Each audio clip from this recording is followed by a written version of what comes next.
Welcome back to your own YouTube channel, H for Hindi 1 to 1, Advanced English Structure number 207. Structure है क्या? सबसे पहले आप कहते हैं जस्ट इमेजिन, क्योंकि कल्पना करने की बात हो रही है, थंबनेल में आपने देख ही लिया होगा। सो जस्ट इमेजिन के साथ आप पहले इफ का इस्तेमाल करते हैं, तो मैं यहाँ पर पहले इफ लिख देता हूँ और उसके बाद आप इंट्रोड्यूस करते हैं पास्ट परफेक्ट वाले क्लॉज को। सो पास्ट परफेक्ट और बाकी का जो भी होगा रेस्ट ऑफ द सेंटेंस लिख देता हूं मैं यहाँ पर। Rest of the sentence. सोचो अगर हमने ट्रेन पकड़ ली होती तो हम समय पर पहुंच जाते। Just imagine. सोचो हम अगर हमने ट्रेन पकड़ ली होती, if we had, past perfect की बात हो रही है। So just imagine if we had train पकड़ ली होती। तो ट्रेन पकड़ने के लिए आप कैच ट्रेन का इस्तेमाल करते हैं, बहुत कॉमनली उसका इस्तेमाल लोग करते हैं, तो आप भी कर लीजिए। If we had caught the train, past की बात है तो obviously catch, caught, caught. So if we had caught the train तो हम समय पर पहुंच जाते। We would have reached on time. Just imagine if we had caught the train, we would have reached on time. Just imagine if we had caught the train, we would have reached on time. जरा सोचो, फिर से just imagine. अगर if उसने माफी मांग ली होती, he had apologized. Just imagine if he had apologized, तो लड़ाई ही ना होती. The fight, लड़ाई के लिए wouldn't या फिर would not have happened. Just imagine if he had apologized, the fight would not have had happened. Just imagine if he had apologized, the fight wouldn't have happened. कल्पना करो, फिर से just imagine. अगर if मैंने वो नौकरी स्वीकार कर ली होती, I had accepted। अब देखिए नौकरी कोई स्वीकार नहीं करता, नौकरी का ऑफर स्वीकार करता है। तो एक्सेप्टेड दैट जॉब ऑफर कह सकता हूं मैं यहां पर। So if I had accepted that job offer. हालांकि आप जॉब अगर कहते हैं यहां पर, if I had accepted that job, वो भी चलेगा, एक्सेप्टेबल है, ग्रामेटिकली इनकरेक्ट नहीं है, तो चलो क्यों ही एक्स्ट्रा वर्ड डालते हैं, हटाओ इसको। Just imagine if I had accepted that job, तो जिंदगी कितनी अलग होती। द लाइफ, द लाइफ, जिंदगी कितनी अलग होती।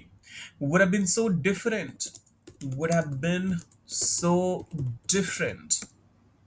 Just imagine if I had accepted that job, the life would have been so different. क्या होता अगर डॉक्टर समय पर पहुंच गया होता। जस्ट इमेजिन, कल्पना करो, सोचो, if the doctor had arrived on time. Just imagine if the doctor would have arrived just imagine if the doctor had arrived on time. अरे ये तो हिंदी वाला सेंटेंस भी इनकम्प्लीट सा लग रहा है। क्या होता अगर डॉक्टर समय पर पहुंच गया होता। Just imagine if the doctor had arrived on time, तो क्या होता। चलिए तो इसको कुछ यूं कह देते हैं, व्हाट वुड हैव हैपेंड। देखिए हमेशा ये ध्यान रखिए कि कभी भी लिटरल ट्रांसलेशन जब करने के लिए जाएंगे ना, तो आपको कई बार ऐसे रोड़े आएंगे रास्ते में जहां पर आपको अपना दिमाग लगाना पड़ेगा, थोड़ा सा ट्वीक करके देखना पड़ेगा कि क्या हम स्ट्रक्चर से अलग सोचकर क्या चीजें ऐड कर सकते हैं सेंटेंस में। यहाँ पर कल्पना करो, सोचो, ये ऐसा कुछ नहीं था, लेकिन फिर भी हम एक एग्जाम्पल को के पैटर्न पे चल रहे थे, तो जस्ट इमेजिन का मैंने इस्तेमाल कर लिया। डॉक्टर समय पर पहुंच गया होता, if the doctor had arrived on time, क्या होता, व्हाट वुड हैव हैपेंड। तो इस तरीके से हमने इसको पूरे को ट्रांसलेट किया। सोच सकते हो, जस्ट इमेजिन कि अगर बारिश नहीं हुई होती, इफ इट हैडंट रेन्ड।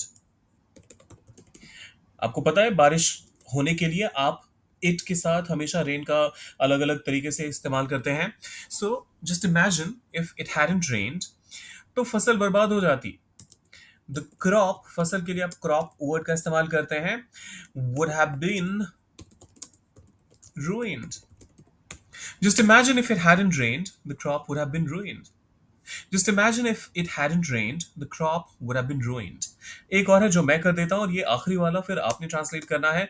जरा सोचो अगर हमने उस दिन मना कर दिया होता, जस्ट इमेजिन, जरा सोचो, अगर इफ हमने वी हैड मना कर दिया होता, रिफ्यूज्ड उस दिन, दैट डे। अब यहां पर रिफ्यूज और डिनाई में से अगर आपको पिक करना हो तो हमेशा रिफ्यूज का इस्तेमाल कीजिए। डिनाई आपको क्लियरली, जब एक पर्टिकुलर एक एक बार एक काम करते हैं, रिफ्यूज और डिनाई का एक एक एग्जांपल आप इस बार डालिए, क्योंकि ये हमने कई बार रिपीट किया हुआ है अलग अलग वीडियोस में कि रिफ्यूज और डिनाई में क्या फर्क होता है। तो आप आज दो एग्जांपल डालिए कमेंट सेक्शन में, जिसमें एक होगा जिसमें रिफ्यूज का करेक्ट यूज होगा और दूसरा होगा जिसमें डिनाई का करेक्ट यूज होगा। तो आ, बोलने का तो दिल कर रहा है लेकिन मैं नहीं बोलूंगा अभी, लेकिन फिलहाल के लिए तो आज ये समस्या नहीं होती, आज ये समस्या नहीं होती।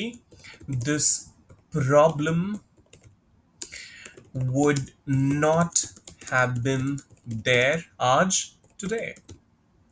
Just imagine if we had refused that day. This problem would not have been there today. Just imagine if we had refused that day. This problem would not have been there today.